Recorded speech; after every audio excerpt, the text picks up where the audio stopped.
제가 발표할 연구의 주제는 마이크로 메카니컬 시험과 서페이스 웰리지빌리티 테스트 그리고 어쿠스틱 에미션을 이용한 플라즈마 처리된 PBO와 케블라 섬유 강화 에폭시 공학제조의表面물성 평가와 미세 파괴 형상에 관한 내용입니다.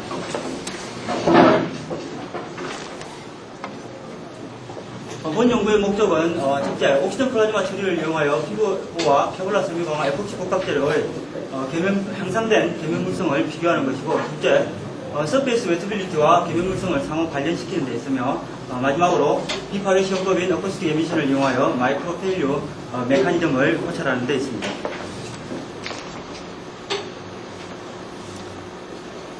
PBO와 케블라 섬유는 피브릴 구조로 되어 있기 때문에 피브릴 스트럭처라는 특징적인 파단 형상을 보이며 계면 접착력이 상당히 낮은 특징을 가지고 있습니다. 특히 PBO 섬유의 경우 아주 낮은 계면 접착력을 가지고 있기 때문에 서페이스 표면 처리가 필요합니다.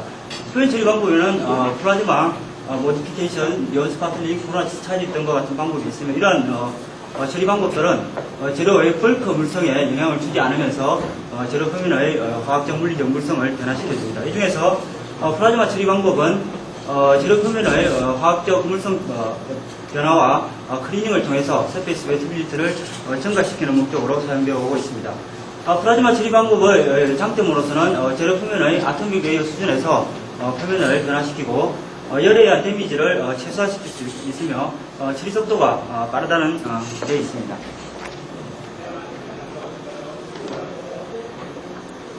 본 연구에 사용된 섬유로는 평균 직경이 15.8 마이크로메타인 도요고사의 자일론이라는 상품명을 가지고 있는 PBO 섬유와 평균 직경이 11.7 마이크로메타인 투톤사의 케블라 섬유를 사용하였습니다. 매트릭스로는 국도알거의 YD128 에폭시지를 사용하였고, 경화제는 헌트만 페트로케미칼사의 제파민 T400과 T2000을 사용하였습니다. 다음에 PBO와 케블라의 케미칼 스트럭처를 나타낸 것입니다.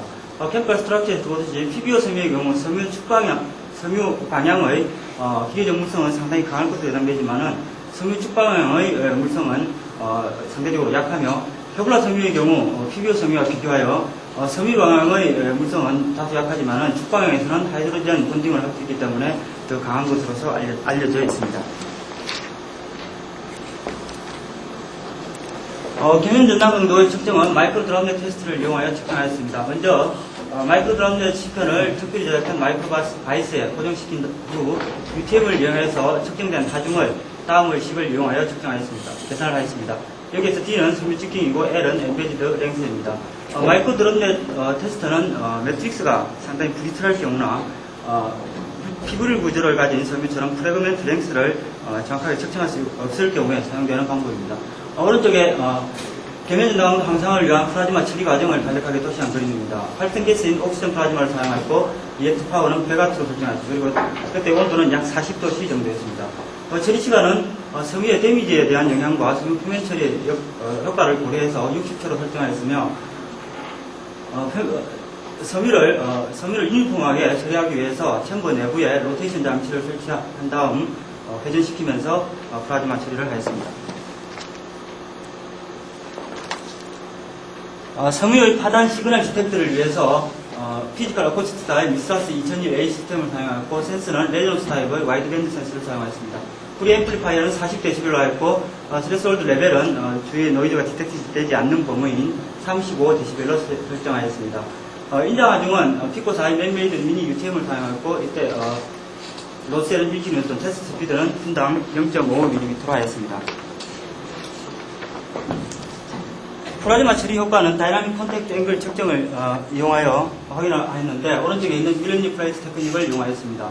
테스트 스피드는 분당 1mm로 하였고, 처리와 미처리된 섬유의 컨택트 앵글은 윌리엄 플레이트 메소드를 이용하였습니다. 그리고 폴라와 디스퍼시브 서피스 프리 에너지를 이용한 워크 오브 어디션을 계산한 다음의 오웬스 웬트 이퀘이션을 이용하였습니다. 테스팅 리퀴드의 서페이스 텐션은 리퀴드가 완전히 웨팅된다는 가정하에 백금으로 만들어진 윌리엄 플레이트를 이용하여 측정하였고, 그 결과를 다음에 나타냈습니다. 무논성의 값과 적실험 값이 거의 일치하는 결과를 확인하였습니다. 다음 결과 및 토론 부분에 대해서 말씀드리겠습니다. 먼저 PBO와 케블라 섬유의 기계적 물성을 살펴보겠습니다. PBO 섬유는 같은 게이지 랭스에서 케블라 섬유보다 텐사일 스트렝스와 모듈러스가 더 큰 값을 보였고, 여기에서 알파는 웨이블 디스트리뷰션에서 섬유 인장 강도에 대한 스케일 파라메터로서 평균값의 크기를 나타냅니다. 그리고 베타는 쉐이프 파라메터로서 COV와 함께 데이터의 데비에이션을 나타내는 벡터입니다. 오른쪽에 텐사일 모듈러스와 텐사일 스트렝스의 관계에서 각 섬유의 위치를 표시하였습니다. PBO 섬유는 리디드 로드 하이퍼컨스 폴리머 파이버로서 카본 파이버보다 더 우수한 피디드 무성을 가지고 있습니다. PBO와 케블라 섬유의 마이크로 스트럭처를 알아보기 위한 전자의 미형 사진입니다. 위에 있는 사진은 레이저 커팅면이고 아래는 텐셜 테일류면입니다. PBO와 케블라 섬유 모두 피브릴 구조를 가지고 있음을 확인할 수 있었고, 특히 케블라 섬유의 텐셜 테일류에서 좀 더 파인한 형태의 피브릴 파단 형상을 보임을 관찰하였습니다.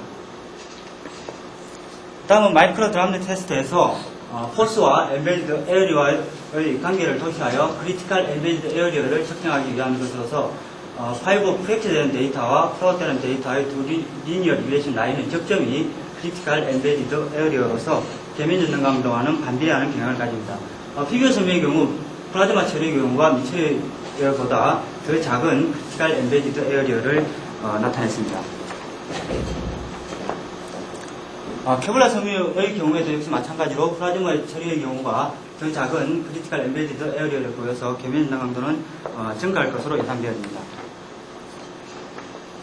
마이크로 드랍넷 테스트에서 측정된 계면 전등 강도를 다음에 나타냈습니다. 처리 미처리 모드에서 케블라 섬유의 경우가 PBO보다 더 큰 계면 전등 강도를 보였고, 플라즈마 처리의 경우에서 두 섬유 모두 향상된 계면 전등 강도 값을 보였습니다. 그리고 오른쪽에는 크리티컬 엠베디드 에어리어를 나타낸 것으로서 계면 전등 강도 결과와 잘 일치하는 결과를 확인하였습니다.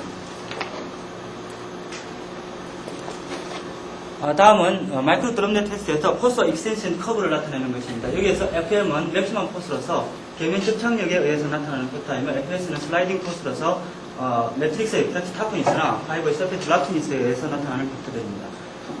처리 미처리 모드에서 케블라 섬유의 경우가 FM 값과 FS 값이 더 컸으며, 미처리보다는 처리의 경우가 더 큰 값을 보였습니다. 그리고 특히 케블라의 플라즈마 처리의 경우 FS 값이 상당히 큰 것을 확인할 수 있습니다. 이는 케블라 섬유의 파인한 형태의 비빌 파단 형태에서 나온 결과로 추측됩니다. 다음은 마이크로 드랍넷 테스트에서 섬유와 매트릭스 사이의 풀아웃 형상을 광학 현미경을 이용하여 촬영한 사진입니다. PBO 섬유의 경우 미처리에서 테스트 전후에 큰 변화는 없었지만 플라즈마 처리의 경우에는 약간의 비브릴 파단 형상을 관찰할 수 있습니다. 이는 PBO 섬유가 아주 낮은 계면 접착력을 가지고 있기 때문에 나타나는 현상입니다. 케블라 섬유의 경우에는 플라즈마 처리의 경우에 다음과 같은 아주 뚜렷한 형상의 비빌 파단 형상을 관찰할 수 있었고, 이러한 그 파단 형상으로 인해서 계면 접착력이 향상되는 것으로 생각됩니다.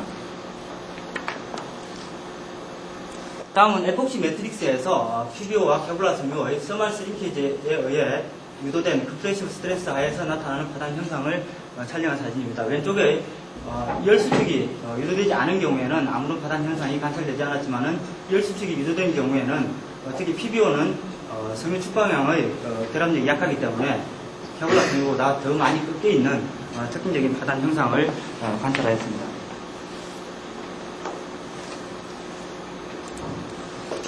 미처리와 플라즈마 처리 시에 나타나는 파단 형상을 촬영한 사진입니다. 플라즈마 처리된 케블라 섬유에는 다음과 같은 독특한 형상의 피브릴 프랙처를 확인할 수 있었고, 이는 섬유 표면에 있는 피브릴들이 파단된 형태로 나타나는 현상들입니다.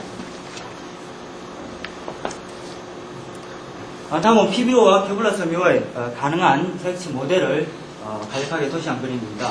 PBO 섬유의 경우 낮은 계면 접착력과 인터라미나 간의 인터피브릴 간의 인터랙션이 상당히 낮기 때문에 크랙은 고도로 배양된 스키점을 따라서 이렇게 전파를 되며, 포화 부분에서는 디본딩 형성과 섬유 데미지에 대한 현상만 나타나는 것으로 예상할 수 있으며, 케블라 섬유의 경우 계면 접착력이 강하기 때문에 표면에서 유도된 크랙은 포화 내부로 진행되고, 포화 내부에서는 플라스틱 데포메이션에 의해서 수직의 단계적인 파단 현상이 일어나는 것으로 예측되어집니다. 다음은 서페이스 매트빌리티 결과입니다. PBO와 케블라 섬유 그리고 처리 미처리에 대한 지스만과 OS 웬디트 플러스라서 지스만 플러스에서는 코사인 세타가 1일 때 크리티컬 서페이스 텐션을 측정할 수 있으며 오른쪽 OS 웬디트 플러스에서는 직선의 기울기로부터 폴라 서페이스 프리 에너지 텀을 Y절편으로부터 디스퍼시버 서페이스 프리 에너지를 측정할 수 있습니다. 지스만과 OS 웬디트 플러스로부터 얻은 크리티컬 서페이스 텐션과 서페이스 프리 에너지를 다음 테이블에 나타냈습니다. 케블라의 경우가 PBO보다 처리 미처리 모드에서 더 큰 폴라 서페이스 프리 에너지와 크리티컬 서페이스 텐션을 보였고 미처리와 비교해서 저 섬유 모두 플라즈마 처리의 경우 더 큰 폴라 서페이스 프리 에너지와 크리티컬 서페이스 텐션을 가짐을 확인하였습니다. 계면 전당 강도와 워크 오브 어디션의 상관관계를 도시한 그림입니다.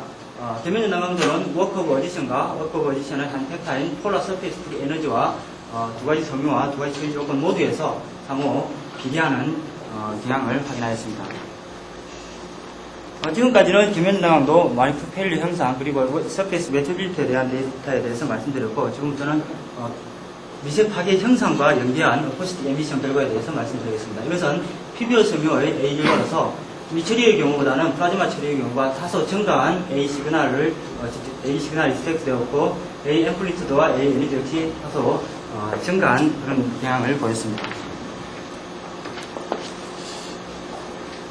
케블라 섬유의 경우 플라즈마 처리의 경우에서 상당히 많은 시그널을 디텍트할 수 있었으며 A 에너지와 A 앰플리튜드 역시 다소 증가하는 경향을 보였습니다. 그리고 보시다시피 상당히 연속적인 파단 시그널이 디텍트 되어지는데 이것은 케블라 섬유가 코어 부분에서 단계적인 수직의 단계적인 파단 형상이 나타나기 때문에 이와 상호 연관시킬 수 있는 데이터라고 생각됩니다.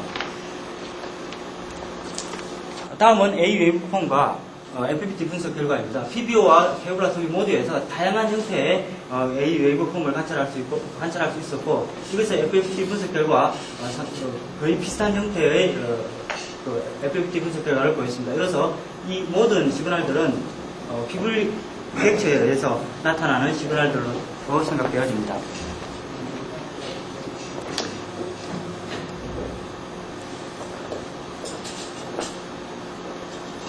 마이크로 드럼넷 테스트와 웨티빌리티 테스트 그리고 오커스틱 커미션을 이용한 플라즈마 처리된 PBO와 케블라 섬유와 호흡값 재료의 대비물성과 미세 파괴 형상의 실험으로부터 얻은 결론은 다음과 같습니다.